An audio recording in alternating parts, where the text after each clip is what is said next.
तकरीबन 5 घंटे तक नीति आयोग के साथ बैठे थे, क्या कुछ आप लोगों ने झारखंड से रखा है? देखिए, आज नीति आयोग के सदस्यों से, उनके अफसरों से एक लंबी वार्ता हुई। राज्य के लगभग सभी विभागों के संदर्भ में हम लोगों ने चर्चाएं की।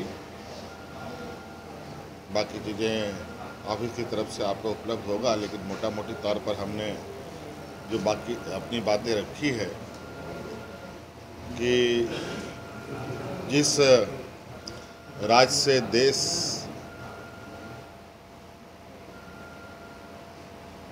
चलता है, जिस राज्य से भारत सरकार को सबसे अधिक आमदनी होती है, वहाँ के लोगों की स्थिति बहुत अच्छी नहीं है।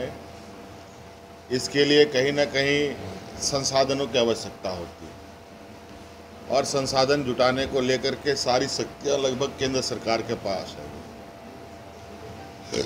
हमने जो अधिकार है वो कैसे मिलेगा नहीं मिलेगा अब तो केंद्र सरकार ही तय करता है, लेकिन फिर भी हम अपने हक की बात जरूर उनके समक्ष रखें। और जो कुछ केंद्र सरकार देती है उनमें भी राज्य सरकारों को विश्वास में ना लेकर के कार्य होता है तो इसका क्या बुरा परिणाम निकलता है। जैसे कोयला कंपनी के द्वारा हमारा लाखों करोड़ों रुपए का बकाया वो हमें नहीं मिलता है। केंद्र सरकार, देश के प्रधानमंत्री जी बोलते हैं सभी को हम आवाज़ देंगे, लेकिन अभी भी हमारे 8.5 लाख लोगों का जिनका सर्वे करके रिपोर्ट गया हुआ है वो भी आवंटन नहीं हो रहा। उसके हिस्से का जो हमें वित्त सहायता चाहिए वो नहीं प्राप्त हो रहा है, जिससे हम राज्य के गरीबों को आवास आवंटन नहीं कर पा रहे, आवास उपलब्ध नहीं करा पा रहे। इसके अलावा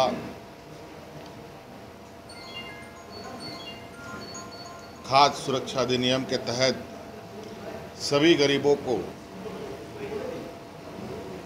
अनाज देना सरकार का दायित्व है। और चूंकि झारखंड राज्य का सबसे पिछड़ा राज्यों में से एक है, जहां गरीब मजदूर तबके के लोग ज़्यादा वास करते हैं, राज्य सरकार ने अतिरिक्त 20 लाख राशन कार्ड, हरा राशन कार्ड बनाकर जो बचे हुए गरीब हैं उनको अनाज देने का जो योजना बनाया है, और उस योजना के तहत जो FCI से हम अनाज लेना चाहते हैं, लेकिन FCI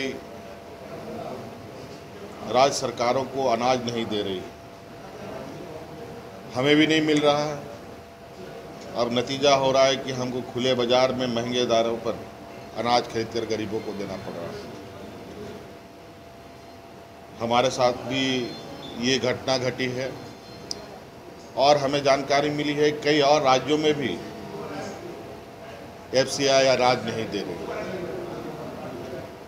ये काफ़ी चिंता का विषय है। उसके साथ साथ जिस तरीके से केंद्र सरकार जिलों में अस्पताल खोलने का निर्णय लेती है और अस्पताल आधो अधूरे बनकर प्रधानमंत्री से उद्घाटन करा लिया जाता है, उस समय तो कोई सवाल नहीं उठता है, लेकिन उद्घाटन के उपरांत सुदूरवर्ती क्षेत्र में जब मेडिकल कॉलेज की परिकल्पना की जाती है या खोली जाती है, जितना आसान बिल्डिंग बनाना है, ठेका टेंडर देना आसान है, लेकिन उसका संचालन उतना ही कठिन होता है। इसीलिए हमने आग्रह किया है कि केंद्र सरकार राज्य में स्वास्थ्य सुविधा मजबूत हो। इसके लिए इस तरीके की योजनाओं को चयन करने के लिए सबसे पहले या राज्य सरकार को इसकी स्वायत्तता दी जाए कि ये अस्पताल कहाँ खुले, कहाँ चलेगा। नहीं तो इन ग्रामीण क्षेत्रों में कोई भी फैकल्टीज जाने को तैयार नहीं होते। उदाहरण के तौर पर आपने खुद ही देखा है, 10 साल से अधिक हो चले हैं राज्य को एम्स जैसा मेडिकल कॉलेज स्वीकृत हुआ है और आज वो एम्स ओपीडी से ऊपर आगे नहीं चल पाया। तो कमोवेश यही स्थिति इन मेडिकल कॉलेजों की भी होगी। तो ऐसी ये सारे कुछ महत्वपूर्ण बातें हमने बताई हैं। बाकी चीज़ें आपको पीआरडी से या विधिवत रूप से उपलब्ध हो जाए। सर, साहिबगंज